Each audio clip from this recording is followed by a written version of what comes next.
I will begin with a word of prayer.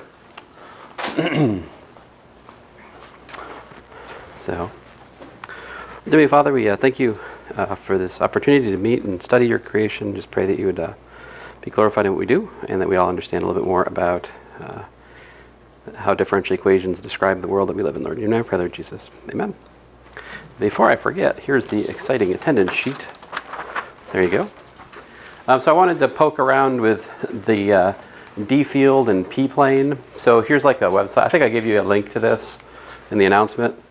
And if you go there and click on like D field jar or P plane jar, then you can play around with these.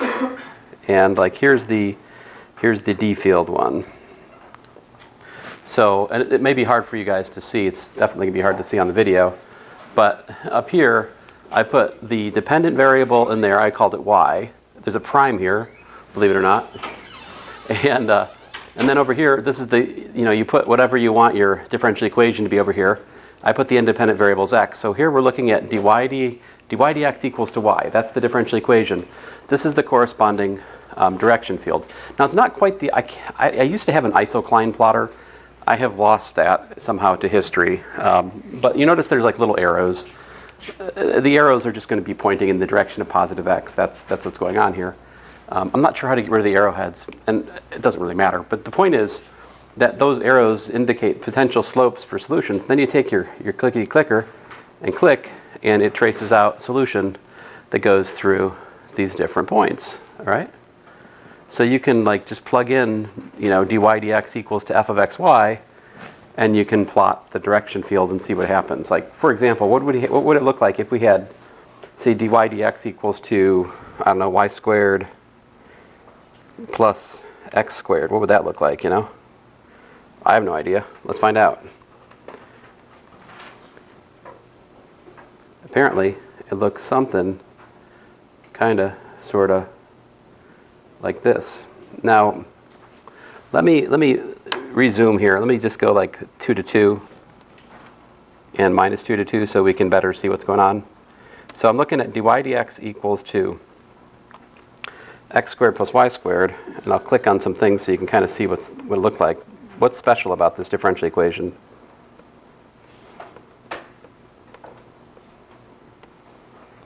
What's the significance then of the unit circle? If you could see the unit circle in here, right? Dy dx equals to x squared plus y squared. So if I could locate the unit circle like here, as we go around that unit circle, we should find that everywhere that you go, as you intersect the unit, as these curves intersect the unit circle, you should have slope 1. You should have like slope 1 on that collection of points, because dy dx is equal to 1, where x squared plus y squared is equal to 1, right? What would happen if instead of like this, what if I had 1 divided by x squared plus y squared? Then what would happen on the unit circle?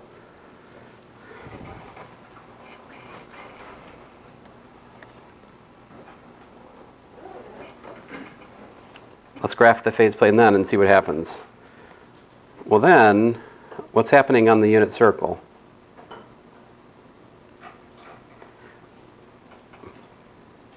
Now if you were doing this in like MATLAB, maybe you could actually also plot the unit circle on top of everything else so we could actually see that as a point of reference. It might be possible to do that in here too, but I haven't poked around too much with this. But if you look at this, now the unit circle, which is like, minus 1 over to here. Well, I can't quite see it, but we really should have the vertical tangents, right? We should have division by 0. We should have like vertical tangents on the unit circle with this thing. I'm not quite seeing it. Huh. Funny. Well, I'm not sure what to say about that. Maybe I've miscoded it somehow. Anyway, my point is you can play around with this, and so that's D field. D field is a good tool for looking at dy dx equals to f of xy. All right. Now later in this course, we will play more with systems of differential equations, and that's where p-plane is more useful. Now p-plane is in fact in MATLAB. So like if you look it up, you can find MATLAB It is a MATLAB routine, like it exists inside MATLAB. But this is a standalone Java version, right? Which is nice. And so here's one of the, this is like built into the gallery. If you go to gallery and you go like linear system, this is what comes up, okay? And so it comes preset with my A, B, C, D set to 1, -1, 1, 1, which is kind of cool because it gives you these neato like spirals into the origin. That's the solutions to this system, right? If we instead put like A equals to 0, B equals to -1, C equals to 1, and D equals to 0, that would take us back to the circle thing we did yesterday. There is no Thursday in this class. So, you know, circles. And you can play around and see what happens if you take different, you know, x prime is equal to a linear combination of A and of x and y, or y prime is equal to a linear combination of x and y. You'll see that you get a few different kinds of curves, but not too many. Basically, you either get like circles or ellipses, or you get spirals into the origin or spirals out of the origin. And there's a couple of other things. But we'll learn how to solve for these later, but at the moment we can already visualize them. That's all I wanted to show you. So if I give you like a surprise attack mission take home where I say, you know, visualize the differential equation, analyze its solutions, you can use this, all right? So, or you could do it inside MATLAB, but I won't do that here. Any questions? No? Let me put this away then. So we would like to solve some more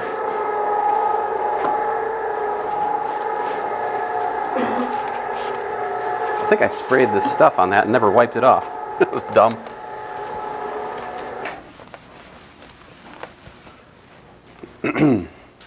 All right.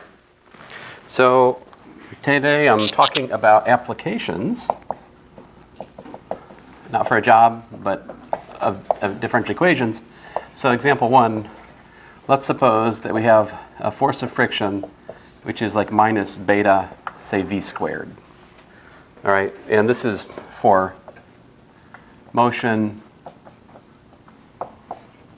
in x direction. So we're considering one-dimensional motion, and here beta is a fixed positive constant. So this would be a what? A velocity-dependent friction force, right? And it's dependent on the square of the velocity. All right. So some natural questions to ask here are like, what's the velocity as a function of time? What's the velocity as a function of position?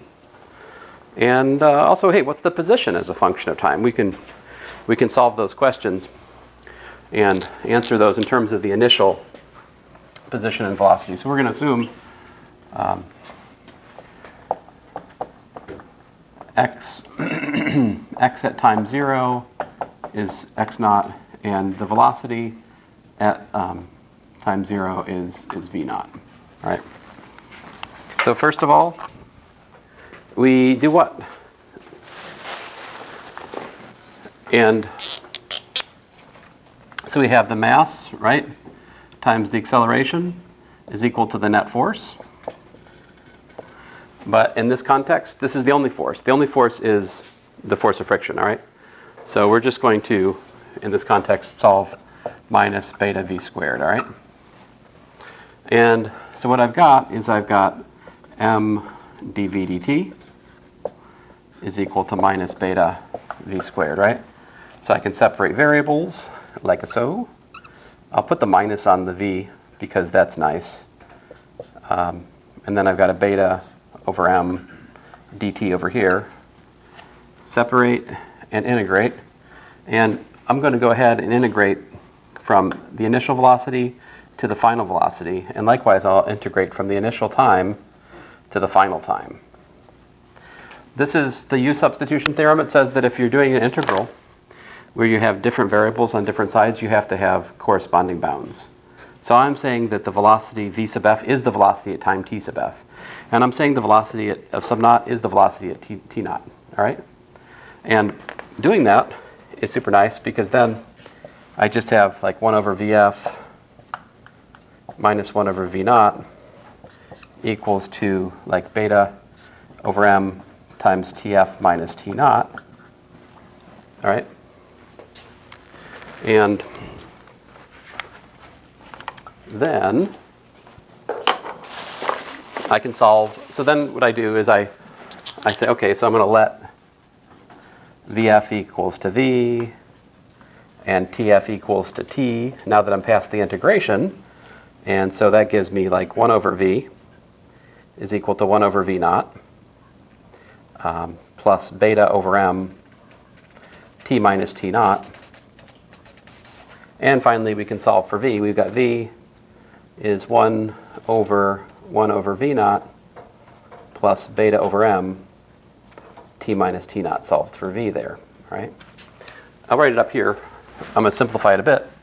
I can rewrite that as v is equal to v naught divided by 1 plus beta times v naught over m t minus t naught. So there you go. This is, the velocity at time t is equal to this. Here we go. Velocity is a function of time.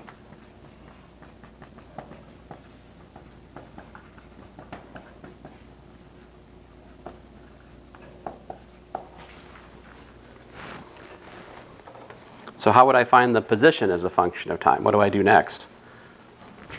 You guys know the drill, right? V is what? dx dt. So we need to integrate this thing.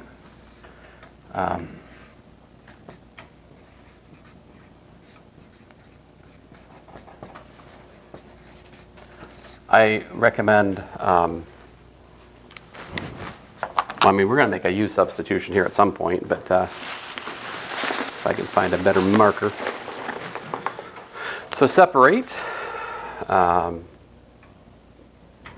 We'll leave dx over there, and then we're going to have, you could just integrate, right? The separation of variables is kind of dumb here, isn't it? But I'll do it. Oh, fine. Let me not do that. Let me illustrate yet another technique. If we integrate both sides, I can integrate, say, dx dt from t naught to tf dt, and that's going to be the integral of v naught over 1 plus beta v naught over m. I'm really starting to feel like we should have given that a name, dt, again from t naught to tf. Now, of course, over here, fundamental theorem of calculus, x of t, net change there, whatever you want to say. This is x of tf minus x of t naught. And then I need to do that integral. And a moment's reflection will reveal to you that integral is m over beta v naught times v naught, natural log the absolute value of 1 plus beta v naught over m t minus t naught. Evaluate that thing from, say, t0 to tf. The v naughts, they'd be canceling. And that gives us like m over beta log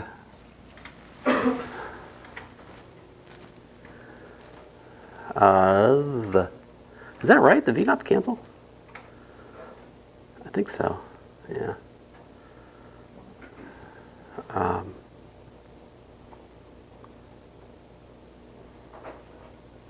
Log of 1 plus beta v naught over m tf minus t naught. And what happens to the other bound? I'll write it. 0. Okay, there we go. Because that, when you plug in t equals to t naught, the t naughts cancel, and you're left with the log of 1, which is 0. So only the upper bound contributes here. And lo and behold, setting t equals to tf once more, we get x of t is equal to x of naught plus m over beta, natural log the absolute value of 1 plus beta v naught over m times t minus t naught. And there you go. That is the position as a function of time. All right? Now, at the start of this, I said I wanted to answer 3 questions. I wanted to answer, what's the velocity as a function of time? What's the position as a function of time? But I also want to answer the question, what's the velocity as a function of position? Right? So we also want to find velocity as function of x. So what's the wrong way to do this? Wrong way. I'm going to spell it wrong way.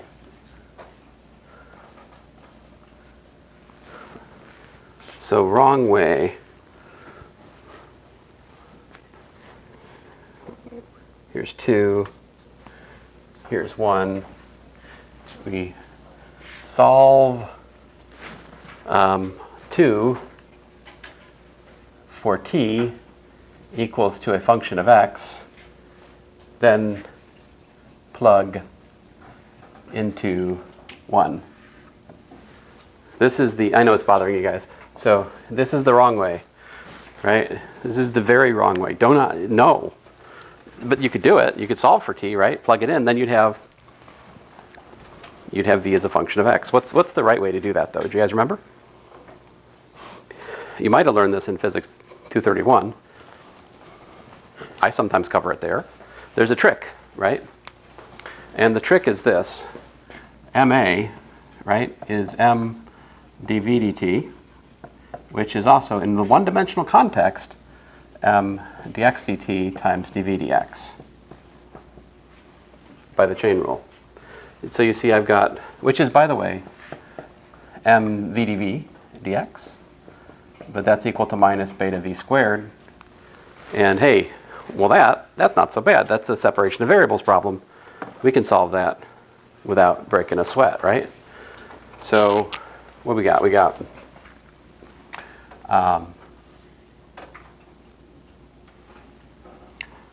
dv over v is equal to like minus beta over m dx.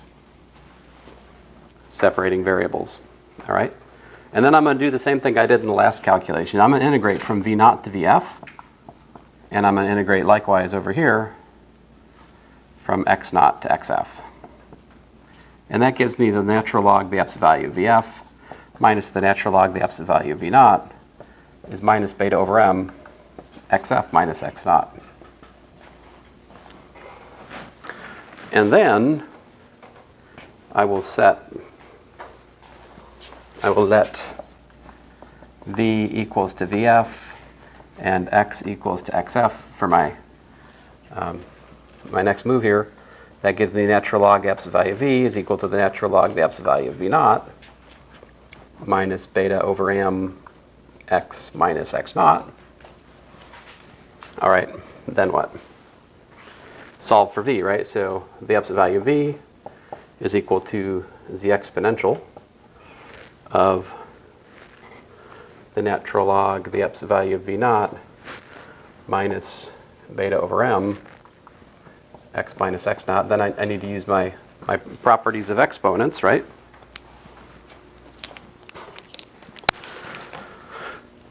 So that's going to give me, using properties of exponents here, v is equal to v naught e to the minus beta over m x minus x naught. And there you go. And to be more pedantic here, that's the velocity as a function of position. And if you're a math major, you should be like, that's not the same function. You can't use v for both. Fine, guilty as charged. If you'd like, slap a v tilde on the v tilde of x. But I'm not going to do that here because that will just serve to confuse. I shouldn't have even said these words already. It was bad. I mean, technically speaking, v is a function of t and v is a function of x can't be the same function, right? Yeah. Whenever we're integrating, why do we have to call the upper bound the vector exponent?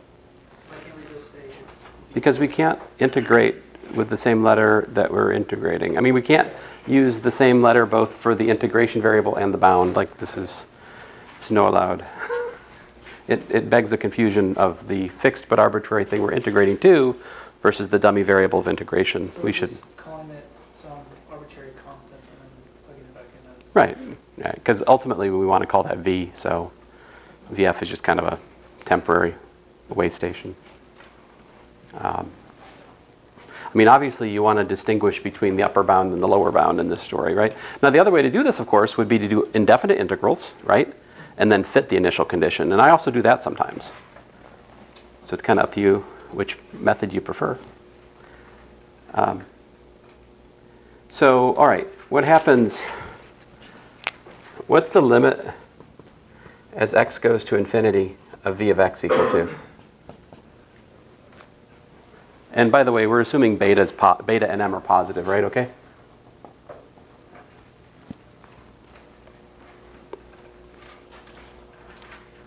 So you guys look at this formula, you tell me what's the answer. If x goes to infinity, what happens to this? We go to what?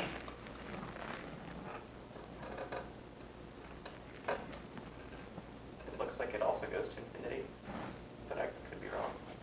That would be like e to a minus infinity. Oh, I see.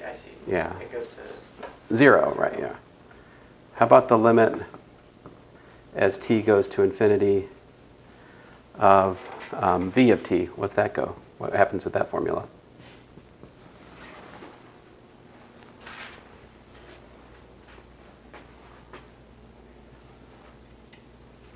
also goes to 0. Yeah, I think it also goes to 0. Okay.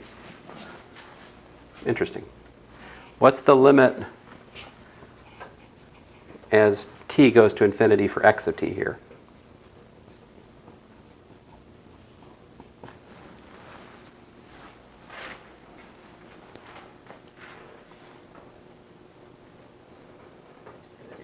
Yeah, I think it's also infinity because we're going to get log of an arbitrarily large thing. So that's also infinity. Rats. Well, this is not interesting. There's another one, not this problem. I'm remembering a different problem in my mind, where where the v does not limit to 0. It limits to something finite. But if you look at this limit, it goes to 0. But this limit's unphysical because the x for that other problem I'm thinking of, the x doesn't actually limit to infinity. The x actually only goes to a finite value. It's one of these things where it like kind of it has like a limiting x that it approaches in the other problem I'm thinking of. So, I don't know. Sorry, this is not interesting. But anyway. I mean, thinking about the limit of your solution is always interesting. But anyway, let's move on. Yowzers. So, any questions while I'm erasing here? This is a pretty standard problem on like test 1 in this class. Is like, here's a velocity. I mean, here's a net force. Find the position. I mean, find the velocity as function time. Find the position. Find the, velocity as a function of position. Common question in here.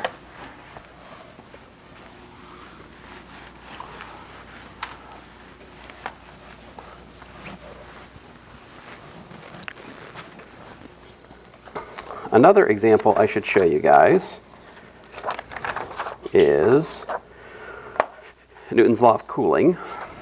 All right, so let's work on this one here.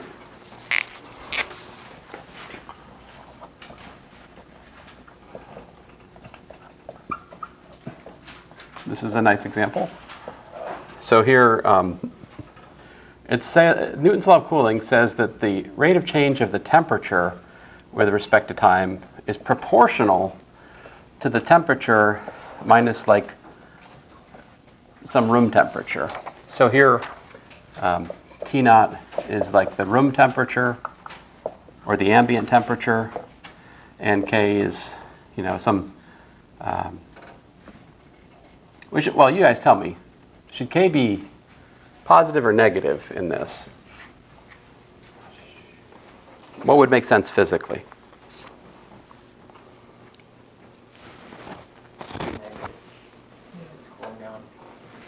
Negative, right? Yeah, so in my note, in order to not introduce another level of confusion, in the notes I put a minus here So let me add that here. Let me ask that question again. Should K be positive or negative? Positive, right? Because it should be the case that the temperature is decreasing if the temperature is greater than room temperature. All right? So this is, it's a, constant. Depends on coupling of object to the ambient context, right? In other words, it depends on like thermal conductivity and things like that you might give a more precise description of in your heat transfer class, right? Assuming you experienced that class. Let's see here. So I get dt over a t minus a t naught is equal to minus k dt. Integrate this thing from t naught to tf, integrating from little t naught to little tf, and I get the natural log, the absolute value of tf minus t naught. Whoa. Oopsie. Ooh,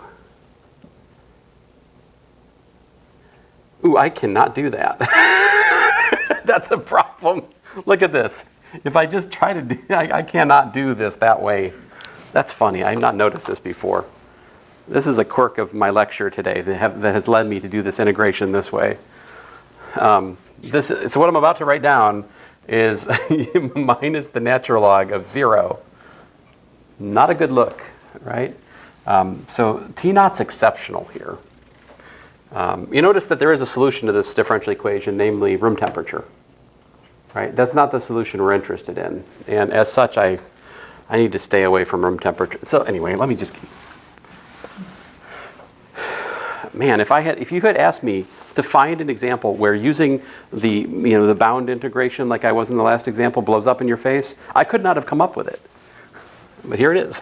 So, all right, so we've got dt over t is equal to minus k times t minus t naught. All right? I'm an idiot. Thank you. I'll get it eventually. Wait indeed. So t minus t naught over here minus k dt over here. All right? All right, now integrate. This time I'm going to do the other thing, which is natural log the absolute value of t minus t naught plus a constant. I'll put the constant on the other side, is equal to minus kt plus that constant I was talking about. All right.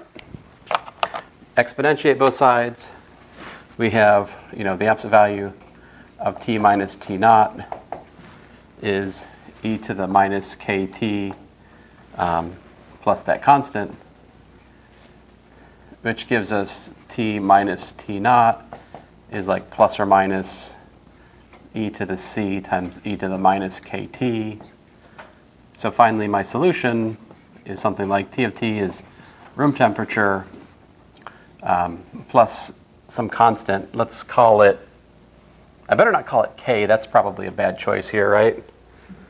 Maybe, I don't know, I got no name for this thing. What do you guys want to call it? I'm open for suggestions. That it is.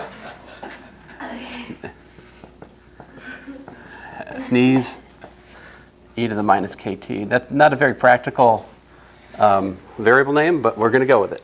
So that's the general solution here, right? And listen, whether or not sneeze is positive or negative is going to depend on what?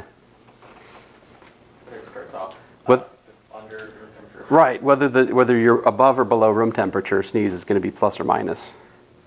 Like out or in. In is negative, out is positive.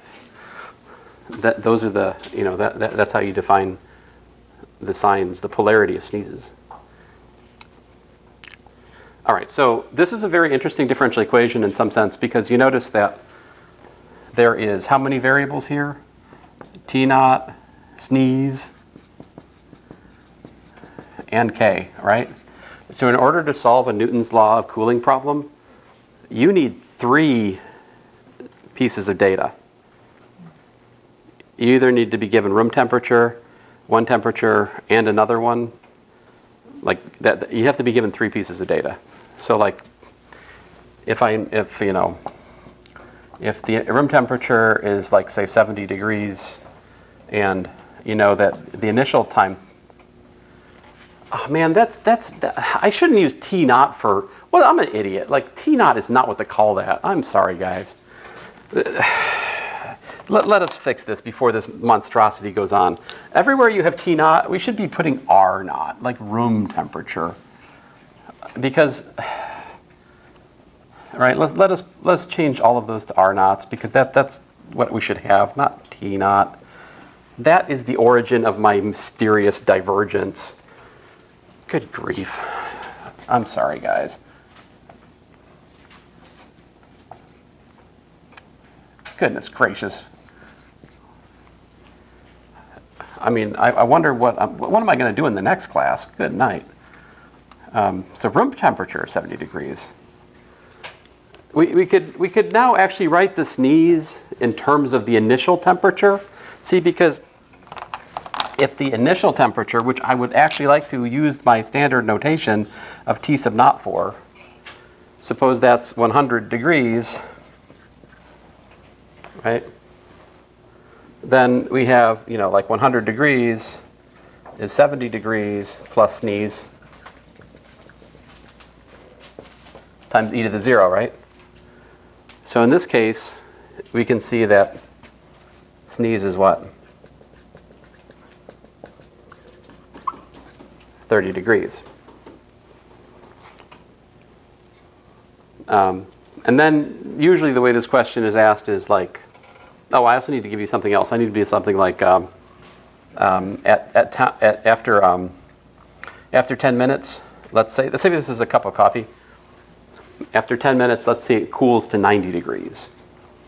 So T of 10 is 90 degrees. So let me put a circle around this. These things have to be given.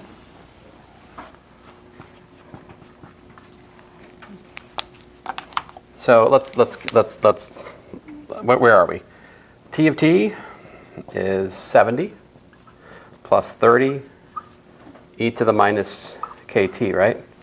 So we're now to the point of trying to figure out the proportionality constant from the fact that it took 10 minutes to cool to 90 degrees. Then we put 90 is 70 plus 30 times e to the 10 minus 10k, supposing we're working in minutes, all right? And then, what you got? You got 20 over 30 is e to the minus 10k. So the natural log of 2/3 is equal to minus 10k. K is like minus 1/10 natural log of 2/3. And then you can plug that back in there, and you've got the temperature as a function of time now. And then I could ask a follow-up question like, okay, so when does the coffee cool to 72 degrees, right? You could then answer that question by solving T of t equals to 72. Now that you know all 3 constants, you could work it out. All right, now that I got my head screwed on straight, maybe. Did I ever move the camera over here? Sadness. Oh, I did. Did I? No, I didn't. Well, at least no one saw what happened. They only heard it. I guess that's good. Can you guys tell me what sneeze is in terms of T naught? If I put R naught here, right? Something e to the minus kt, and if I want T of 0 to be equals to T naught, what does that force me to put in the parentheses? This same thing for temperature. T naught, yeah? Yeah. What? Now that's not going to work, because if I plug in times 0, I get R naught plus T naught, not what we want. We need to subtract R naught from that. So there you go. That's actually like the formula for, which, you want to derive that obviously, but if we rewrite this one more step, this is T of t is equal to R naught times 1 minus e to the minus kt plus R naught, which is plus T naught rather. I'm an idiot. My bad.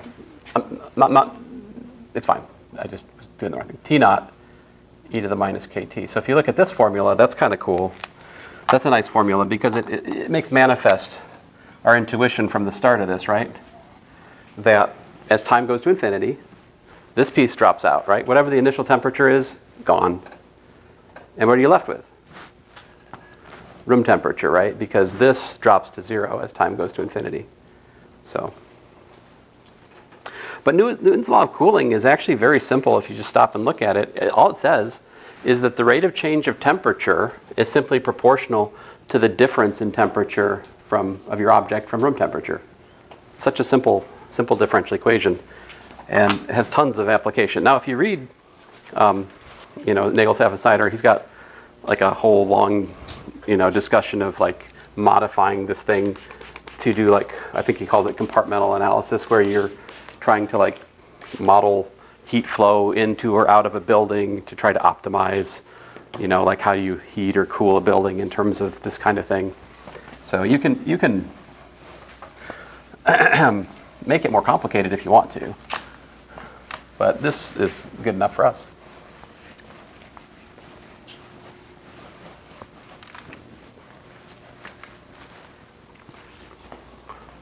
So sorry about that, misstep there. Now, a mixing tank problem is sometimes interesting.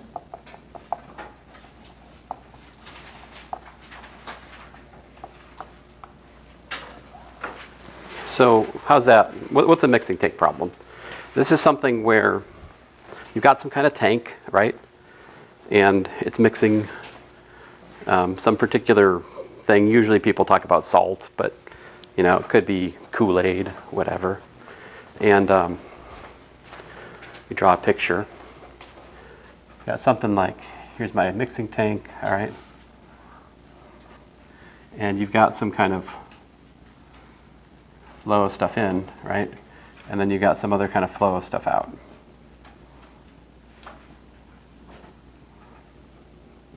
And then there's some kind of,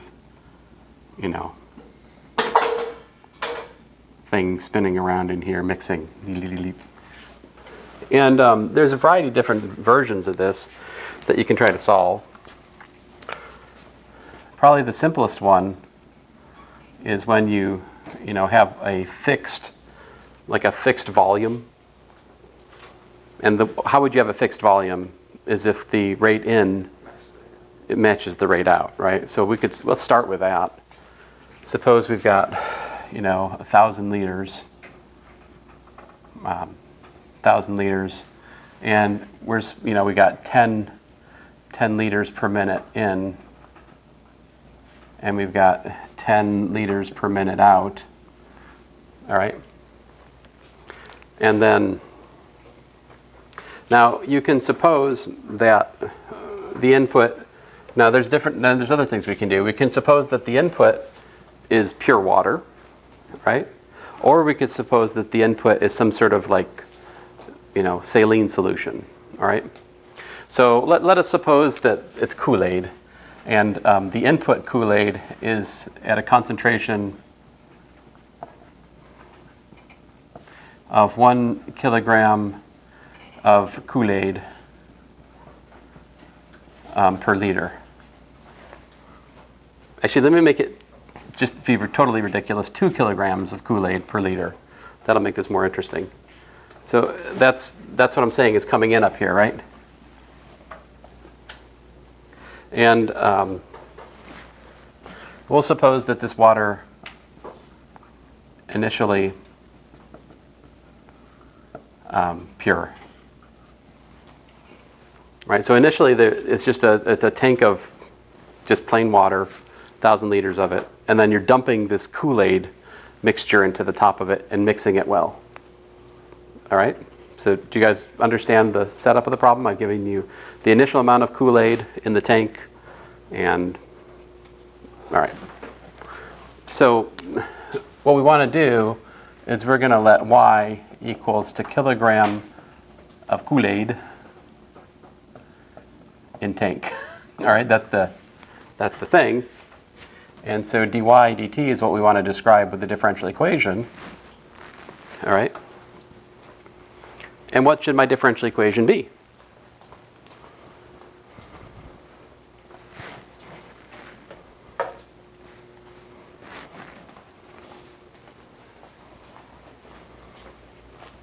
So like generically speaking, you want, rate in, right, minus the rate out. So in this one, the rate in, we get from 10, right? I'll write the units here, but we'll stop working with them in a minute. 10 liters per minute, right? Times 2 kilograms per liter. That gives me the rate in of Kool-Aid. You see, I'm getting, 20 kilograms per minute is getting dumped into by this concentrated Kool-Aid mix dumping in the top, right? What's the rate out? 10 liters per minute, right? Times what?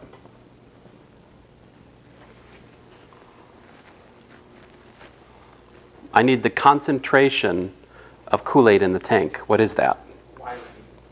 Y over V. What's V? Volume of the thing. Right, so the volume here is Y over, you said V, but V is given to be fixed in this problem. So it's 1,000 liters. So to solve this problem, we simply have to solve the differential equation. Dy dt is like 20 minus 10y over 1,000, okay?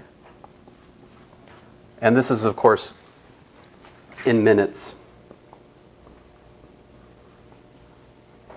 and kilograms. And what's the initial condition? Y of 0 is what? 0. 0. All right. So there you go. You could solve that. I'm not going to do that. I want to set up a different problem instead. All right? What if instead of the output being, everything else being the same, what if the output was 20 liters per minute? How would that change this? I'll do the other problem in black. Ow, yowzers. All right, so change to 20 liters per minute instead. Let me make a kind of a mark so it's everything below this line. Okay, to be consistent.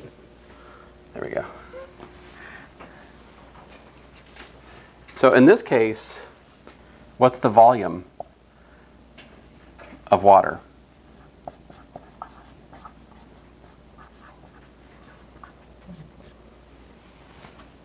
V minus dV dt. Oh, I just want to write down the formula, but yeah, you could.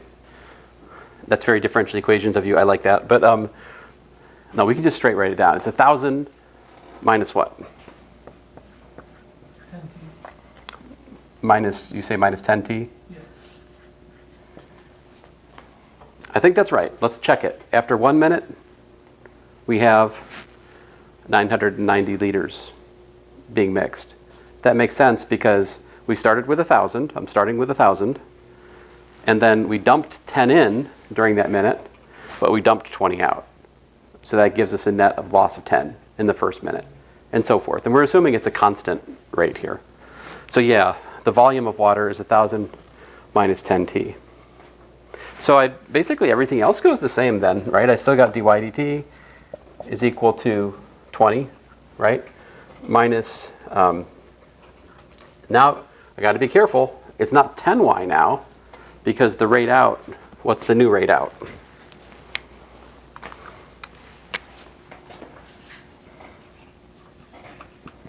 We have 20 liters per minute times y over the volume at time t, right? Which is a bit of a mess, but that's 20y divided by 1,000 minus 10t, right? Y of 0 being 0. There you go. You can solve that problem. Maybe. Can we do that? I don't know. Yeah, I think we could solve that one. I don't think it's too bad. Any questions?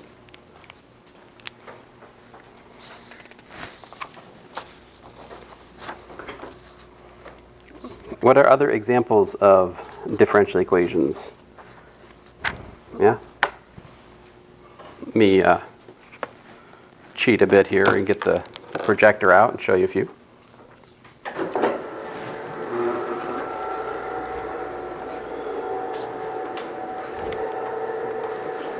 So the other one I like, one of the books I've used for differential equations in this class before, it was a Dover book, is like $4. And it's a good book. I'm still tempted to try to get Dr. Wang to go back to that book, because it would be nice to have a book that's only like $10, right? But then the thing is, we got a course fee on this course right now, so I need to get rid of that. So you guys aren't getting hosed for $50 for a $4 book, you know? But anyway, in this book, it talks about the population of the United States having a quote-unquote carrying capacity of 220 million. And so like this is a paper that was written in like 1940 or something, which is just kind of funny, right? So like, what's carrying capacity? What's that about? So come on, computer. You have one job. All right, there we go. So I already solved, like the other time we solved the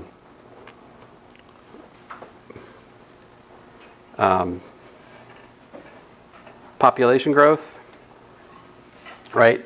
In other words, well, we solved exponential growth, right? So the most naive population growth is just dp dt equals kp, right? So the rate of growth of population is proportional to the population. This governs like the growth of bacteria in petri dishes, things like that, all right?